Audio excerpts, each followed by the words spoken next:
একটু এরকম করো। বাহ, খুব সুন্দর এসছে।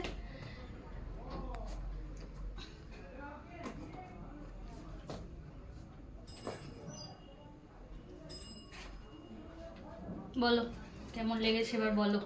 নাও সামনে নাও। বাবা রে বাবা, লজ্জায় মরে যাচ্ছে। নাও বলো কি বল? কোথায় এসে করলে এত সুন্দর কালার সেটা বলো। বলো, ওদিকে তাকিয়ে বলো। সোনার ফুল কালার সেটা। আরে বলো ওরকম করে। বড্ড লজ্জা। আর ভিডিওটা নষ্ট হয়ে যাচ্ছে তো। বোকা। এমনি বলো। আমি জিজ্ঞেস করছি, বলো কোথা থেকে এসছো বলো। সোনারপুর। কেমন লাগে সে কালার করে? ভালো। হাইলাইট হলো, ব্লন্ড গোল্ডেন ব্লন্ডের হাইলাইট এত লম্বা হেয়ারে। আগে কেমন ছিল, এখন কেমন হলো, লুকটা পুরোপুরি চেঞ্জ হয়ে গেল। সুন্দর লেগেছে তোমার? স্যাটিসফাই? হ্যাঁ। চলো পুজো ভালো কাটুক, ঠিক আছে? বাপরে লজ্জায় মরে যাচ্ছে। পাগল হয়ে কি গেল। মিষ্টি লাগছে।